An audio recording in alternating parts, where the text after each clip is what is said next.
Drake Baldwin delivers again for the Atlanta Braves as they get back to 500. They have to find more ways to get him in the lineup. We'll talk about how they can do that on today's episode of Locked On Braves. So let's get into it.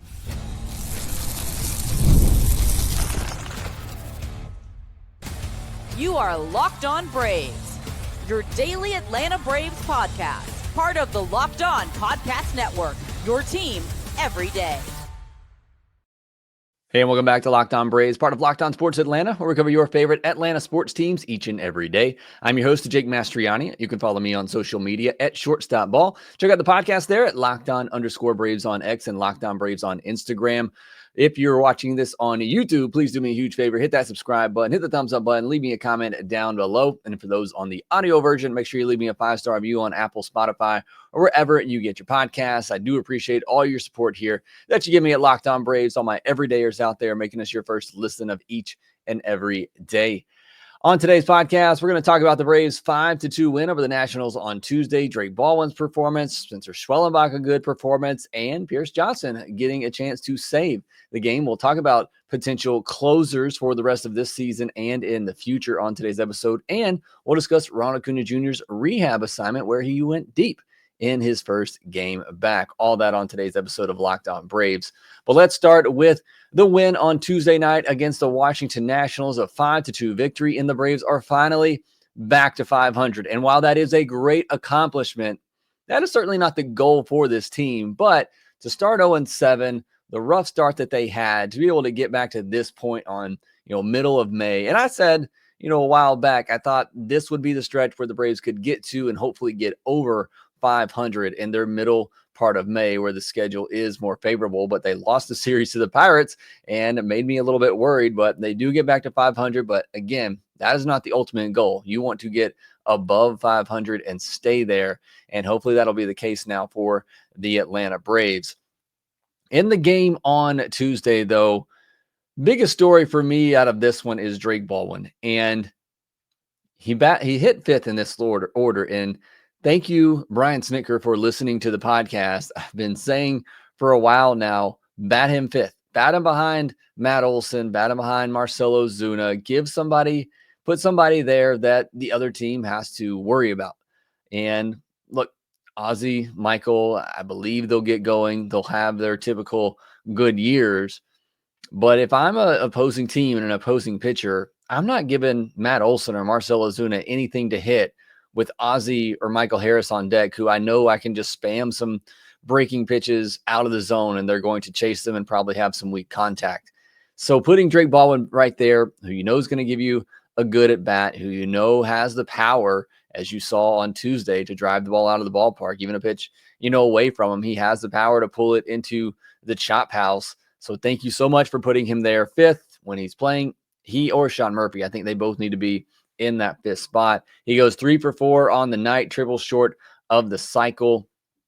Big 2-run home run that I just mentioned tied the game up off Michael Soroka after it looked like he was kind of dealing through the first 3 innings. That 4th inning just all around was great by the Braves offense, but capped with that 2-run homer from Drake Baldwin to tie the game up. And now we have a discussion. And it's a discussion that's honestly been going on for a little bit now, but you got to get Drake Baldwin in the lineup more. He has to play more. It feels like at this point, it's just going to be a 50-50 split, which, again, poor Sean Murphy. It's not that he's been bad. It's just he keeps getting paired up with these catchers that are good. And Travis d'Arnaud had some good run a couple of years ago, and so he had to split time with him. And now he's dealing with Drake Baldwin, who is, having a good run right now. And again, nothing really against Sean Murphy, but Drake Baldwin's bat is a little bit more consistent. He has the power and the on-base ability, and he'll generally give you a better at bat and put the ball in play and won't strike out quite as much. So I think he's all around a better bat, even though Murphy probably brings more power at this point, and Murphy will take his walks and get on base. And I think Murphy still has the edge defensively, but the Braves need some quality at-bats in the lineup, and Drake Baldwin is giving you that pretty much every day.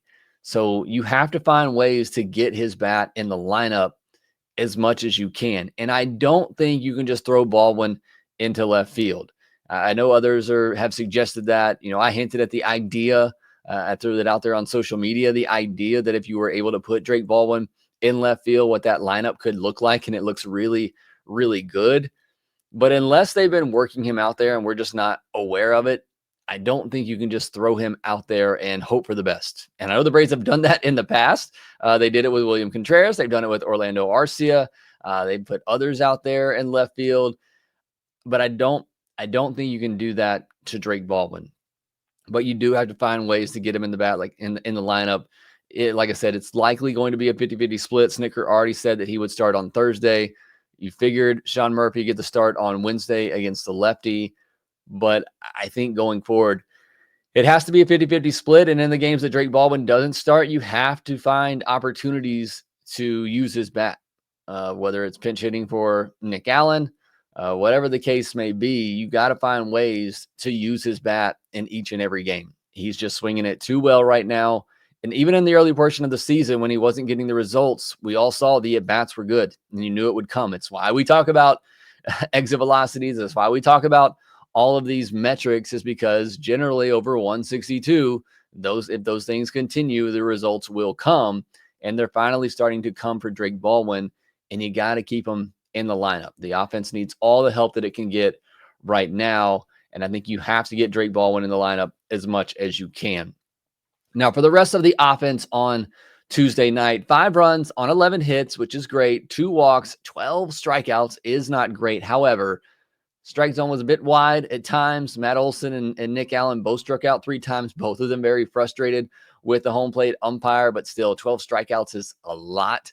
That's way too many. Only 2 extra base hits, and they were both by Drake Baldwin, a home run and a double that he had. They did go 3 for 9 with runners in scoring position, which is, it's good. You can see continue to see them get double-digit hits, or not double digits, but see them get multiple hits with runners in scoring position. 2 caught stealing. Look, I have stressed the importance of being aggressive on the base pass and making that part of your game. So I can't sit here and complain when they actually try to run and it doesn't work. I just hope it doesn't prevent them from running more and again, but they have to be better at it.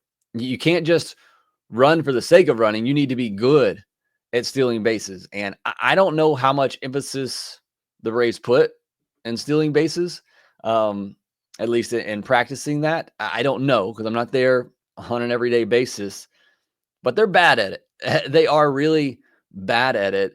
You know, Michael Harris, he should be a perennial 20 to 30 stolen base guy. Maybe he gets there this year, but he hasn't been particularly great at stealing bases. Nick Allen, needs to be better at stealing bases. Austin Riley, as I said the other day, he needs to be better at stealing bases. He doesn't need to be 20 to 30, but he needs to be in the double digits. He's that good of a runner. He's better than you would think. And he's done that more lately, but both he and Michael Harris get thrown out in this game.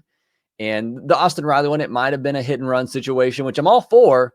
Maybe not with Matt Olson at the plate. And it was a perfect pitch to Matt Olson, up and in, tough pitch to get to. And it also put the catcher in a perfect position to throw down.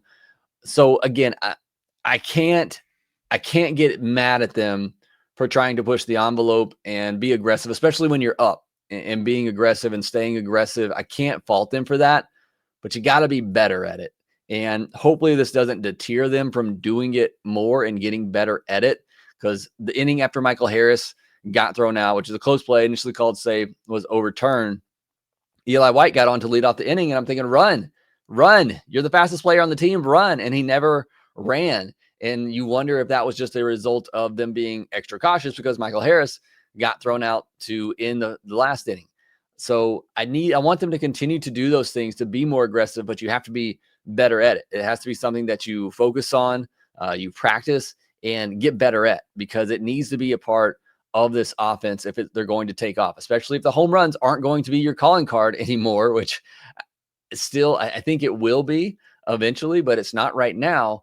And either way, even if it is, you still need to be more dynamic with your offense. So they have to improve, and they have to continue to try to do those little things and push the envelope with the speed on the base pass when you get those opportunities. Unfortunately, it just did not work out on Tuesday night. But it was a 5-2 win. Come back, I want to talk about Spencer Schwellenbach and his outing in the bullpen. Pierce Johnson getting a save, leading us into our conversation of should there be a new closer in Atlanta this year and who will be the new closer going forward. We'll discuss that here next.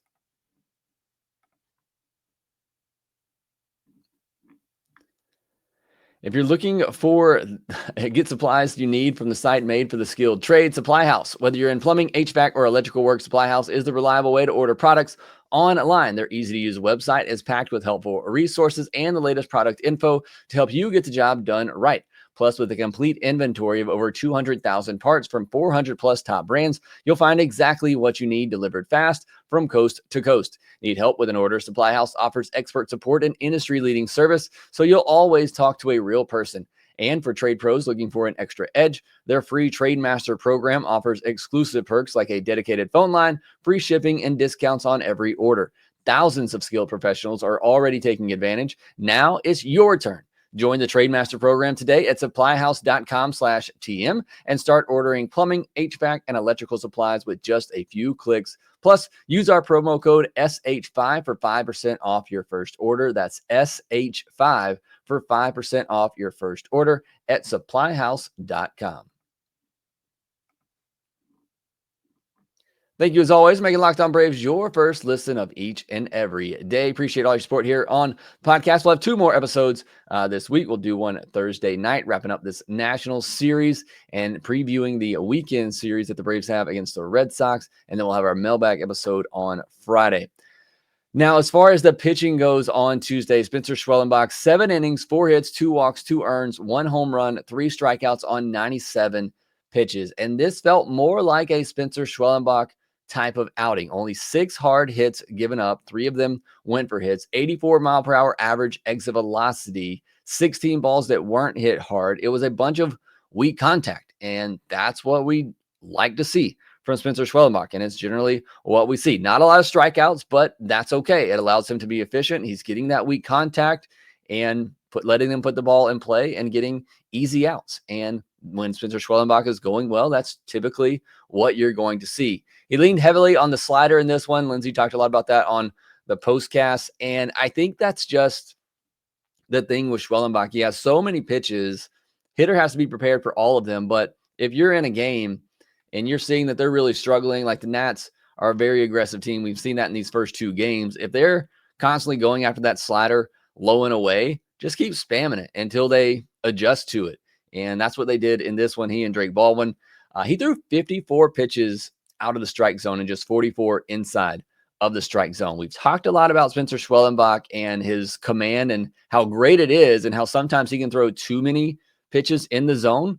And it was interesting in this one to see 45 pitches out of the zone. And a lot of them were that slider that were just off the plate, down and away. And again, maybe taking a little bit of advantage against the Nationals lineup that seems to be overly aggressive. So I like that approach from Spencer Schwellenbach and Drake Baldwin.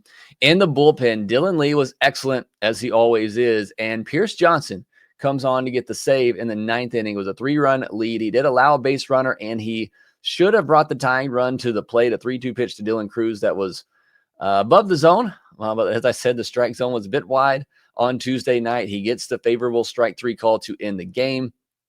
But like I said, he was really a pitch that should have brought the tying run to the plate, which you don't want in a 3-run lead. But he does get the save, giving Raisel Iglesias a day off, giving Daysville Hernandez a day off.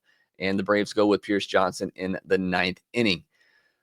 Which kind of leads into the discussion that I wanted to talk about today anyway, and that is, do the Braves need to make a change at closer for this year, but also in the next year as well with Raisel Iglesias' contract up? You look at Raisel, and it's been a rough start to 2025. A 6.06 ERA, a 1.41 whip, and 16 in a third innings. If those numbers were to stick, and I don't think that they will, that would by far be the worst of his career. He's already given up 6 home runs this season. That's more than he did all of last year and more than he gave up in the 2022 season. And he only allowed 7 home runs in 2023. So he is on a career pace for home runs given up as well.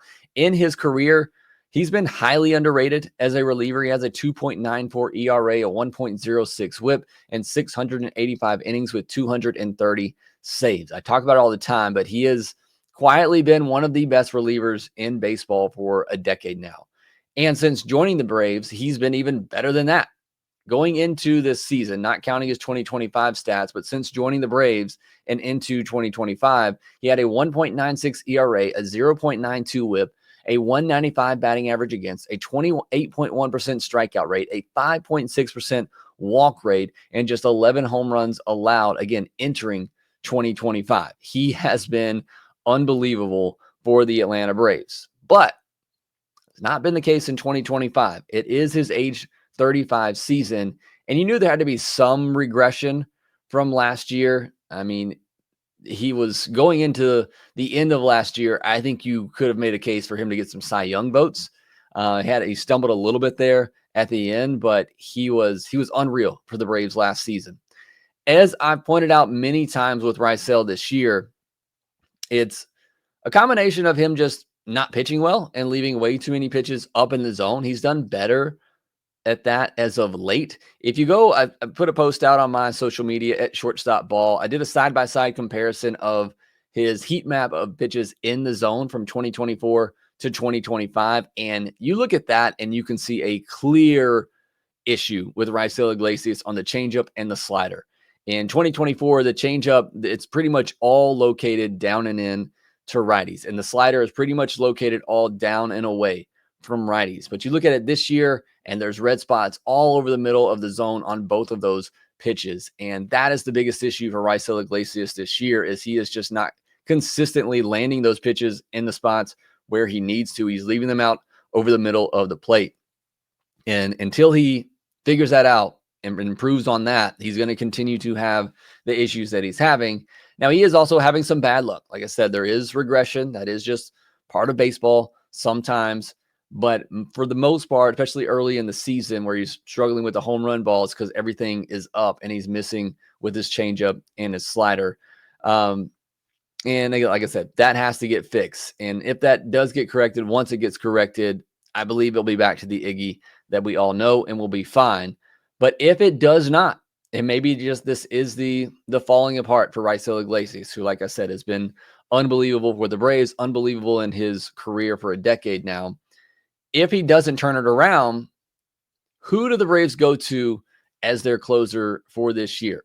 And just looking internally right now, obviously, I know there's trade possibilities out there, and we'll get to those in about a month or so if need be. Daysbel Hernandez is the obvious choice. I think the Braves wanted to steer clear of him last night as well. His last couple of outings haven't been quite as sharp. So with the 3-run lead, makes a lot of sense to go away from Daysbel on Tuesday. But I think he is the clear option as the Braves closer if something were to happen to Raisel, whether he got hurt or, like I said, he just can't figure it out. He has a 1.89 ERA on the year and a 1.11 whip. However, it's a 13.7% walk rate this year, and he's always struggled with the walks. And you can get by having a high walk rate as a closer, but you got to have a 30+% strikeout rate. And right now, his strikeout rate is at 17.8%. Now, it has been in the 30s before, and if you can get back to that, then I'm okay with the high walk rate. But you can't have a high walk rate and a low strikeout rate. That is a recipe for disaster, especially as a closer. The slider hasn't been nearly as dominant for him. It's a 25.3% whiff rate on that slider this year compared to 42.4% last year. The four-seamer has a higher whiff rate this year at 31.1% than his slider. That has to change. That slider has to get back to being an effective swing and miss pitch, and it just has not been there for him this year. So again, while I think he is the obvious option as the next man up for the Braves closer, there are some things in the profile, at least this year, that make me a little bit nervous. The results have been there, and you can't argue with that. But to be that dominant guy that we all know he can be and has been in the past, he's got to improve the strikeout rate. He's got to be able to generate more whiffs on that slider. Now, the next candidate for me, the next best candidate for me is probably Dylan Lee. And talk about underrated relievers. Dylan Lee has a 2.53 ERA and a 1.09 whip and just over 150 innings in his big league career. Just one save to his name. And I talked about it a minute ago, Having that walk rate, I would prefer it under 10%, and having a strikeout rate around 30%. That's generally what I'm looking for. And Dylan Lee so far this season, a 9.7% walk rate and a 29% strikeout rate. He's good against both lefties and righties. Righties have a 652 OPS against him and lefties 626. So it's not like he's a lefty only guy. He can get out lefties and righties. It's just, again, only one save, not a lot of high leverage opportunities like that in the 8th and 9th inning in previous years, as you had Minter and Jimenez and Johnson and other guys for those roles. I think Lee has the stuff and the ability to be a closer. It's just, does he have the mental ability that it takes to be a closer and get those final 3 outs? Because it is different for some people. It is certainly a mindset thing for getting those final 3 outs. But I think Dylan Lee would be my next choice. Pierce Johnson, who got the save on Tuesday night, 30% strikeout rate, 7% walk rate this year. That walk rate has been around 10 or 11% in the past. 16 career saves, so he does have the second most experience as a closer on the team right now, so he would be an option. Craig Kimbrell, and he's really only an option because of the experience. 440 career saves. His numbers at AAA this year are not terrible. 2.35 ERA, 7 2/3 innings, 5 hits, 5 walks, just 6 strikeouts, a 185 average against. That's too many walks and not enough strikeouts for Kimbrell. The fastball velocity is at 93 to 94, and that's around where it was last year, where he kind of fell apart, and it's 2 miles per hour down from where it was in 2023, 4 miles per hour down from where it was the last time that he pitched for the Braves. And then my final suggestion for this year is A.J. Smith-Shawver. And I don't want to mess with him, and that's not for right now. This would be more end of season if you wanted to manage his workload. He's got that experience now at the big league level. He seems to be making some strides there. If you have Strider, Sale, Schwellenbach, penciled in as your number 3 starters for a potential postseason series, putting A.J. Smith-Shawver out there in that bullpen with the confidence that he has now as a starter and letting him just let that fastball eat for an inning, and it can sit 90, 98, 99. He can even touch triple digits at times with that good split change. Could be a pretty nasty closer. So again, I'm not giving up on him as a starter or saying anything like that. This would just be end of season. If you wanted to limit his innings, his workload could be a possibility for the Atlanta Braves, or in a postseason scenario where you got your top 3 starters locked up and you think he can have a bigger role in the bullpen. Now, internal candidates moving forward, because Raisel Iglesias' contract does end this year. The Braves are going to have to find a closer for the future. We've already talked about Daysbull, Pierce Johnson, Dylan Lee, and Carlos Lara, who the Braves just moved to the bullpen and actually moved him up to Gwinnett, where he hit 101 on Tuesday. I don't know that they would throw him in there that quickly even next year, but maybe an option. Ronaldo Lopez, $11 million team option next year. Obviously, probably going to try to bring him back as a starter, but could be a bullpen option. Joe Jimenez, who could be an option later this year, like Ronaldo Lopez if they come back from injury. Hurston Waldrop, if they were to move him to the bullpen. Blake Burkhalter, if they were to transition him to the bullpen. Again, don't know that either one of those would be candidates right away for 2026, but possibly in the future. And same for Roldy Munoz, who I think has closer stuff, and it's just about throwing enough strikes. So those are some of your candidates going forward. Some external options in the offseason, free agents. Devin Williams, I know he's having a terrible year with the Yankees, but obviously has been a very good closer in his career. Ryan Helsley of the Cardinals, Raisel Iglesias, Ryan Presley, who I think is kind of washed as a closer, and then Kyle Finnegan, who's kind of a fringe closer as it is. Kirby Yates could be available. And there's some other guys that have some team and club options, Robert Suarez, Andres Munoz, Paul Sewald, that might be available. So those will be some of your options in the offseason. But internal candidates, I think Daysbull is probably your top option going forward. And Carlos Lara could be in the future. If you wanted to move Ronaldo Lopez to the bullpen, he might be an option. Joe Jimenez could be an option. Pierce Johnson, Waldrop down the road could be a potential option. We'll see where the Braves go. Maybe they bring back Raisel Iglesias. Probably not at $16 million again, but we'll see what the Braves do for the rest of this year if Iglesias can't figure it out, and what the Braves do going forward with him hitting free agency. But next, we'll talk about Ronald Acuña Jr. and his rehab assignments. He went deep in his first game, and looks like maybe he could be back sooner than we expected. We'll talk about that here next.